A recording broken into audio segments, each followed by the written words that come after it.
championship is a team accomplishment.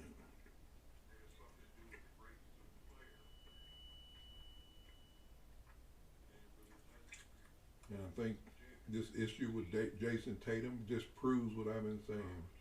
He won the championship. He's got these accolades, first team, all NBA. But so what?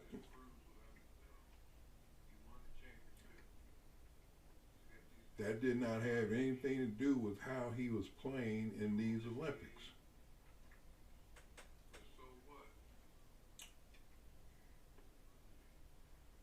And the way he played, he was not as effective as the other players that were playing in front of him. Simple as that.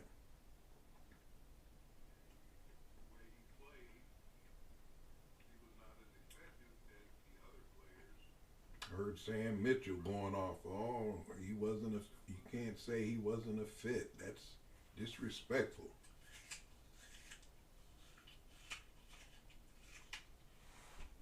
Well,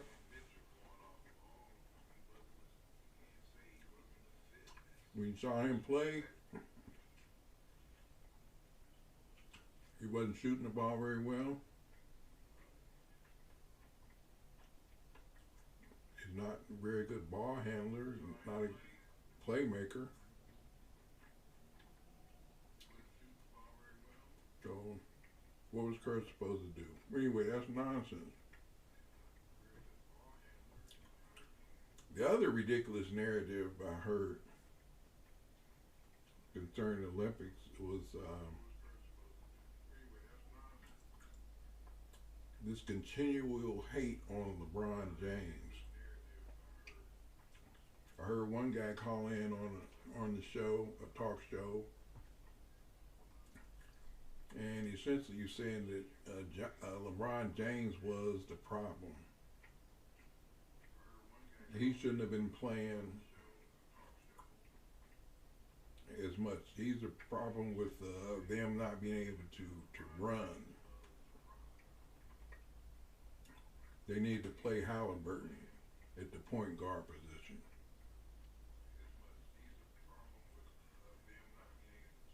So everybody has to adapt to LeBron's game.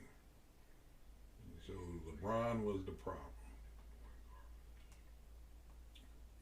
I don't know where people get these ideas from. It's just totally amazing.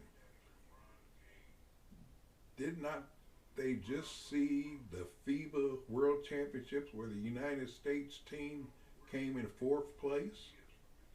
Who was on that team? Halliburton, Anthony Edwards, were they on the team? Yeah. And they came in fourth place.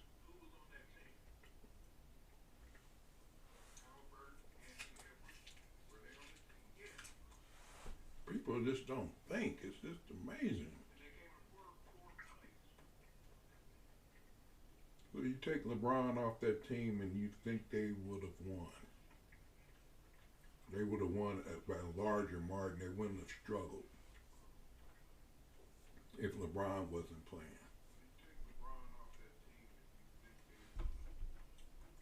I think people are pretty much insane. Now, the other narrative, and this goes along with the LeBron hate again, was he won the MVP of the Olympics, and people felt that Curry should have won because of what he did in the last two games. Now, I'm not as upset about that argument, and think Curry could have been in the running. He was responsible for getting him through the game, although he wasn't the only one getting through the game with Serbia. Durant hit some big shots. LeBron hit a couple of big layups. You know, he tied the score at 84 all with a layup.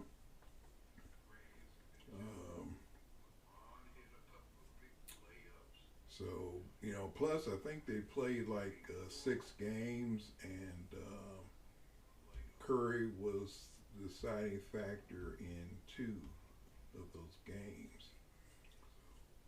And whereas LeBron was pretty consistent throughout all the 6 games, so that's probably why they gave it to LeBron. And even with Curry going off, LeBron was involved in a lot of that with this pick and roll, you know, with Curry, and, you know, setting the play up, you know, plus letting Curry do his thing. He's a totally unselfish player, and people don't want to give him credit for that. But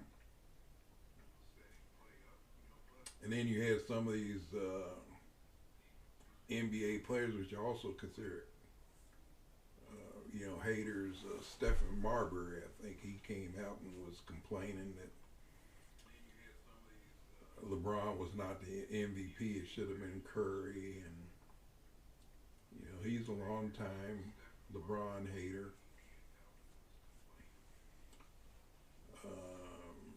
So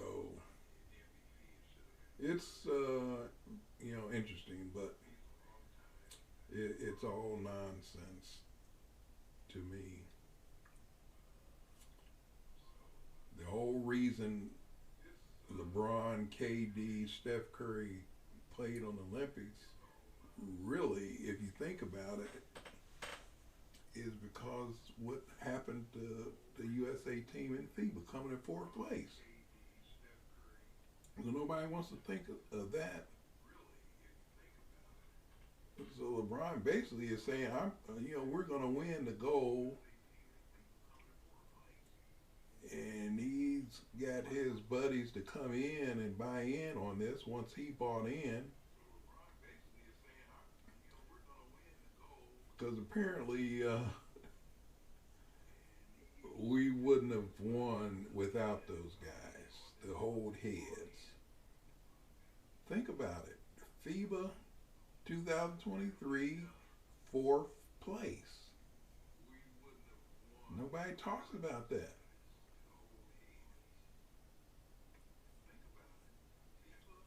Halliburton was on that team.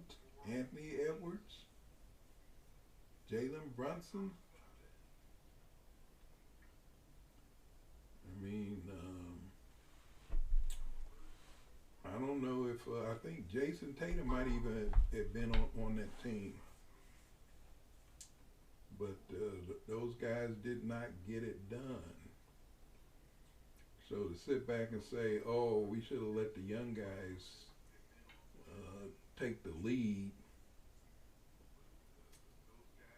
and then I heard Sam Mitchell was saying that, well, how do you know if you let the young guys play that they wouldn't have won?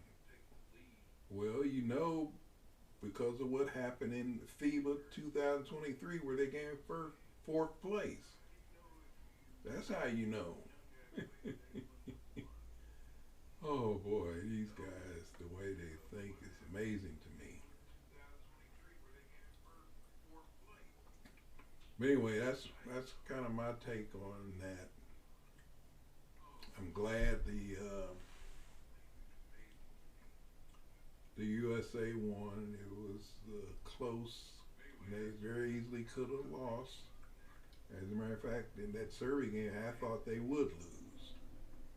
But the fact that they held their poise, their composure, and, you know, stuck together and came through in the clutch was, to me, pretty impressive under that kind of pressure.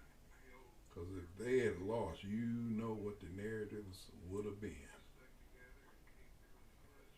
So it was a lot of pressure on that. So anyway, that's my talk assessment of that. So I'm gonna try to you know, come on a little more often in the future to give my opinion. Just my opinion. Nobody else's. So I'll check you all next time. I'm out.